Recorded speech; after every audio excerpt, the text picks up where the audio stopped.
12 বছরকে মানুষ বলে এক যুগ, মানে এক যুগ মানে হলো যুগ যুগ এরকম। তো সেই 12 বছরেরও আরেকটা 6 বছর মানে 1.5 যুগ, 18 বছর। ঈদ মানে আগের রাত্রে হয়তো পুলিশ গেছিল, অথবা আগের রাত্রে হয়তো গ্রেফতার হয়ে গারদে, অথবা আগের রাত্রে পুলিশ গেছিল দৌড়িয়া কোথাও পালাইছি, হাত পায়ে ব্যথা পাইছি, ওই অবস্থায় কোথাও না কোথাও ঈদ করেছি। মানে একটা মানবেতর জীবন যাপন। সেইখানে আমাদের কাছে একটা নিশ্চিন্ত শান্তি স্বস্তির ইচ্ছা ছিল, একটা স্বপ্নের ব্যাপার, তাই না? যে আবার স্বস্তির হয় কেমনে? ঈদ আসছে, একবেলা বাড়িতে থাকবো, আর একবেলা পুলিশের দৌড়ানি খাবো।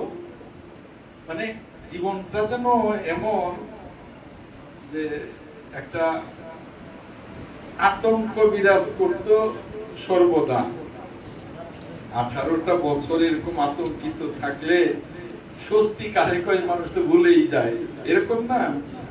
আমরা ভুলেই গিয়েছিলাম যে স্বস্তি মতো কিভাবে মানুষ ঈদ করে। আতঙ্কের ভেতরে 1.5 যুগ পার হয়ে গেছে। এর মধ্যে আরেকটা ঈদ আমরা পেয়েছিলাম অন্তর্বর্তী সরকারের সময়, তাই না? তখন আমরা অনেকটা স্বস্তিতে, ফুল না, কারণ সরকারটা তো আমাদের ছিল না। এই প্রথম আমাদের সরকার, আল্লাহর মেহেরবানি ইনশাআল্লাহ নিশ্চিত স্বস্তি নিয়ে এবারে ঈদটা আমরা উদযাপন করলাম, তাই না? জি, আলহামদুলিল্লাহ। আল্লাহর কাছে লাখ লাখ কোটি কোটি শুকরিয়া, শুকর আলহামদুলিল্লাহ। আগামীকাল 30শে মে, আমরা তো এখন ক্ষমতাসীন দল, তাই না?